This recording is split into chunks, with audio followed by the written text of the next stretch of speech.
John Newton was an Anglican priest in England, and one Sunday morning in the year 1773, he debuted a hymn called Faith's Review and Expectation to his congregation. Drawing on his own experience as a slave trader, he wrote specifically of a near-death experience he'd had decades earlier. A slave ship that he was on encountered a violent storm, and facing his own mortality, he first converted to Christianity and later became an outspoken abolitionist. The words he shared with his congregation that day: "Amazing grace, how sweet the sound that saved a wretch like me. I once was lost, but now I'm found.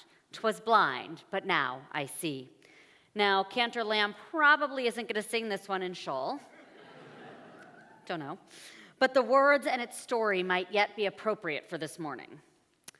From the Greek for appearance or manifestation, Merriam-Webster defines an epiphany as an appearance or manifestation, especially of a divine being, a usually sudden manifestation or perception of the essential nature or meaning of something, an illuminating discovery, realization, or disclosure.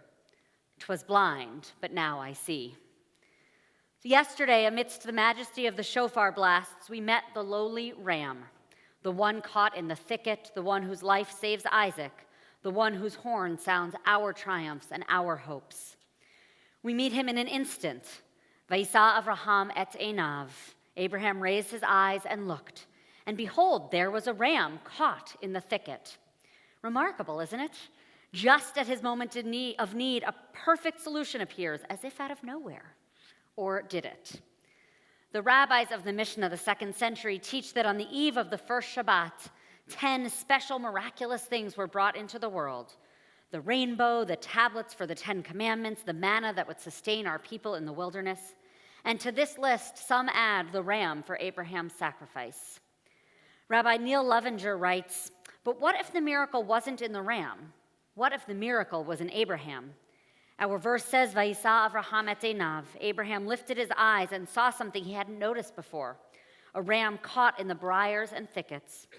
Perhaps he was so focused on his dreadful and apparently inescapable task that he couldn't see what was right there, right nearby in plain sight.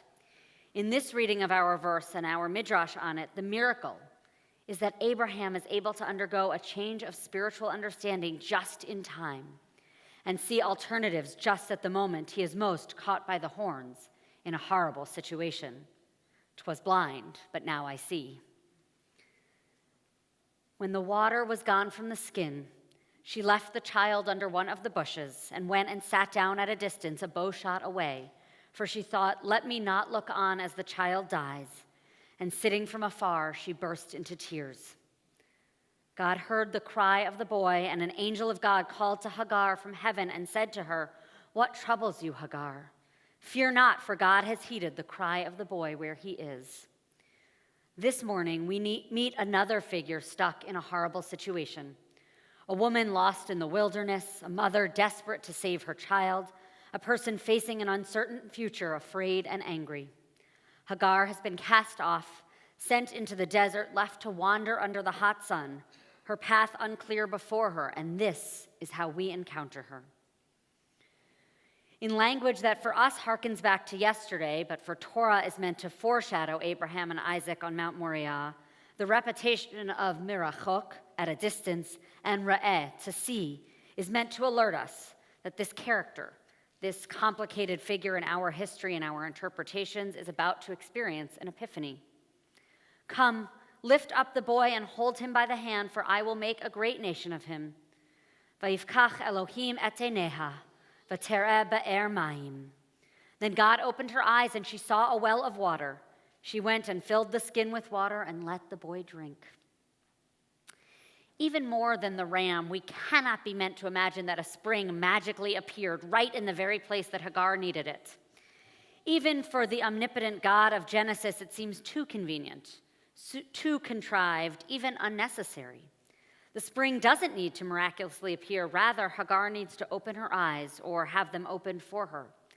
And for her, like for Abraham, there is a different path, a better choice, a new possibility once she is able to see clearly.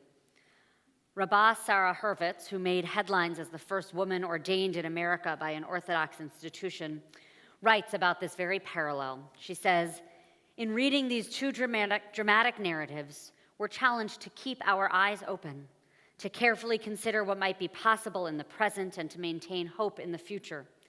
This does not mean that we deny our pain and suffering, but that we also do not let life's challenges blind us to the possibility of transformation today or in the days, months, or years ahead. 'Twas blind, but now I see." So we stand today on the edge of a new year. Some of us, no doubt, are in our own wilderness, in our own pain or desperation.